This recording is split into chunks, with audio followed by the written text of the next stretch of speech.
Good evening mga idol! So medyo maulan pa rin po hanggang ngayon at nararamdaman pa rin po natin ang epekto ng habagat at dahil nag-crave po tayo ng Japanese food. So dito po tayo ngayon sa Aurora Japanese Restaurant dito po sa Tagaytay, kaya samahan niyo po ako ngayong gabi. Let's go!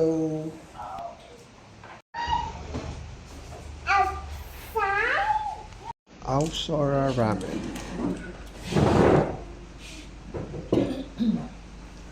And we have here miso soup. Dito naman po mga idol, we have sashimi. So, meron din po tayong maki rolls and takoyaki. Let's go! And this is their pork belly yakiniku.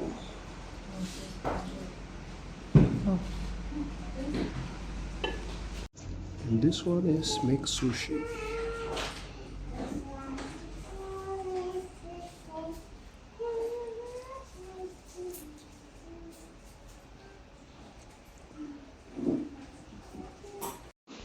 Wagyu rice.